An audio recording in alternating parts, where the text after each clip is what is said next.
You are worth it. Yes, you. Have you ever wondered, why me? Am I that important? What exactly do they see in me? What exactly does he see in me? Oh no, I'm not that skilled. I still need to know more to be considered an expert or to be reckoned with in any field. We've all been there. In fact, I personally like to ask this type of questions a lot. We are all in this boat together. It's something that everybody can relate to. Before we go on, I want us to note that this doesn't negate the need to ask these questions when necessary. There are times that you might not be as skilled and you really need to work on yourself. Do not lie to yourself. You have to gauge yourself. But I'm talking about when you just start to question your self-worth. You start to question everything that you do. Why me? Oh no, it's some people that should be doing this particular thing. I shouldn't be doing that. In fact, that is the question. Why shouldn't it be you? What makes you different? I personally love these questions because they highlight the fact that we are humans. And as humans, we feel scared, not qualified, and sometimes even not worth it. I'm a firm believer in your feelings are valid. I used to sing this line a lot of times. Your feelings are valid. There is no lie to that. But at the same time, it is right to always give complete, whole truth. Let's balance the equation. Your feelings are valid, but don't give your feelings power. Do not give these thoughts. Do not give them power. I would give an example. When I was in university, I used to get anxiety attacks. I used to be so scared about doing a few things. And I'll give us an example. One day I had a deadline to meet, and I think the deadline was like a week or like 2 weeks.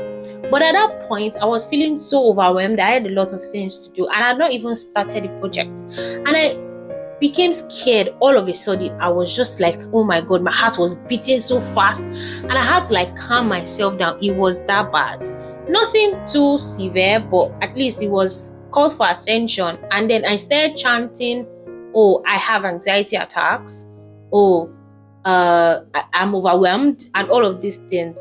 Bless my sister. Every time I tell her that, or all of those things I used to say, she'd just be like, Tumilara, are you no longer a child of God? Confess positive things to yourself. In fact, I don't want to hear you talk about any of those things. Don't say them beside me. Got to a point, I had to stop saying all those things. I would not say them. Did it stop my feeling anxious, overwhelmed, and all of that? No. But whenever situations like that spring up, I don't focus on what I'm feeling. I focus on how to make whatever I'm feeling better, how to solve whatever situation I'm in. What exactly should I do? I don't focus on, oh, the emotions that I'm feeling. I try to make myself feel better. And over time, I do not feel as overwhelmed. In fact, I do not have anxiety attacks again. I do get randomly sad, overwhelmed, because I'm human. But all those things I used to confess do not have a strong hold on me any longer. Welcome to my channel. My name is Oluwatumilara, and I talk about faith, personal development, and lifestyle. I'd love to share the story of Gideon with us. His tribe was the least in Israel, and it was the least in his tribe. Etigbe ruko already. Ìwọ ló wá ruko gbogbo àwọn tó tún ruko. That's for my Yoruba speakers. Gideon was selected by God to deliver the Israelites from the Midianites at that time. Gideon felt so inadequate, not important. Like, who am I? Why are you sending me? Like, look at me. I'm from the least tribe, and I'm the least person in my tribe. But do you know God's reply to him? God told him, I will be with you. In fact, earlier, he said, go in thy might. Another translation says, go with the strength you have. God did not say, oh, because you're from the least tribe, I'm going to magically change your tribe.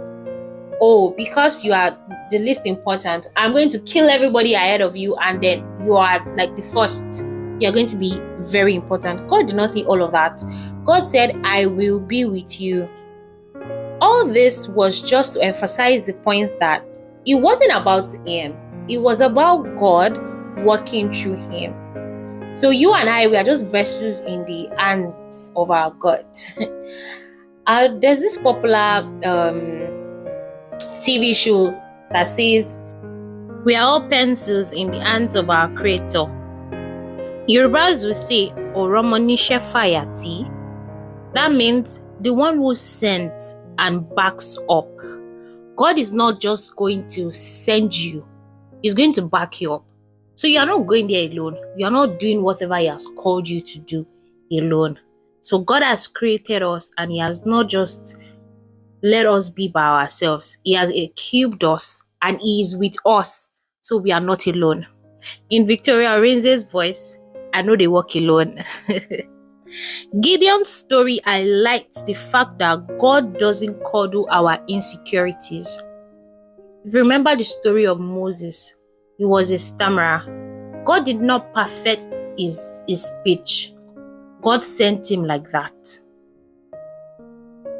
The one who created us knows what we are capable of. In fact, there are people who have disabilities, but they still do great things. You are complete though, and you are feeling, no, I don't think I'm worth it. Yes, my dear, you are worth it. So next time those thoughts come, reply them by saying, why shouldn't it be me? Let's take, for example, a guy approaches you. I know you might want to ask a question to just test him on where his values are, but do not look down on yourself and think, oh, I'm not pretty enough, or I don't think I'm in his class. All those nonsense talks. And do not also feel because you are not as good as some people in other areas, so you feel you shouldn't be a voice. I want to tell you today that everybody cannot be on the same frequency. So some people might be better than you, but that does not make you less important or not worth it, or doesn't disqualify you from anything. Remember, don't look down on yourself. Don't downplay your skills or knowledge, and believe in yourself. Most especially, believe in yourself. There's a difference between you having some sort of fear of delivering, like, oh, how would this deliverable be? But you can obviously deliver, and you might feel anxious. Oh, would they like it? Would the people think I'm doing well enough? Will people reckon with me in this field that I've chosen? Am I going to be important, or at least appreciated by people? Whatever I'm doing, will it come out well? I know those, like I said, those questions are valid, obviously, because it checks us really to know if we believe in ourselves. Just let it end there and move on to do what you ought to do. Don't let it stop you from doing what you ought to do. There's this saying, what is not good is not good. Do not use this lesson to hide under the fact that, oh, they've said even if I'm not there yet, or as high up to some people's standards, I can do whatever I want to do. If you know you cannot do something, please don't say you can't do it. Especially artisans or people who are creatives, whatever. If you know you cannot do it, no, say you cannot do it. And do not hide under the fact that, oh, God is going to use me like that. Oh, people should accept me like that. You shouldn't work on yourself. Now, this just shows that, okay, I'm human. I have some of these thoughts or some of these weaknesses. let me work on myself. I should put a foot forward, work on whatever I want to work on, and also work on myself. Like the Bible said, we should be perfect like our Heavenly Father is perfect. Perfection is a journey. Yes. And if you stop working on yourself, you are going to remain in that spot and everybody has moved on. So do not hide under this message and say, oh, they say we can do whatever. No, what is not good is not good. Work on yourself. Do not say, oh, that's the way I am. You are so timid and you cannot talk and you think the world is going to accept you like that. No, work on yourself. You are timid does not negate the calling of God on your life or negate the passion you have or the skill that you have. But you can always work on it. Please note, you can always work on yourself. To cap it all up, you are worth it. You can do it. And God is definitely backing you up. Share this video with your friends if you enjoyed it. Like it if you learned a lesson. And subscribe if you would love to hear more. See you in the next one. Don't forget to stay blessed and productive. Mwah. Bye.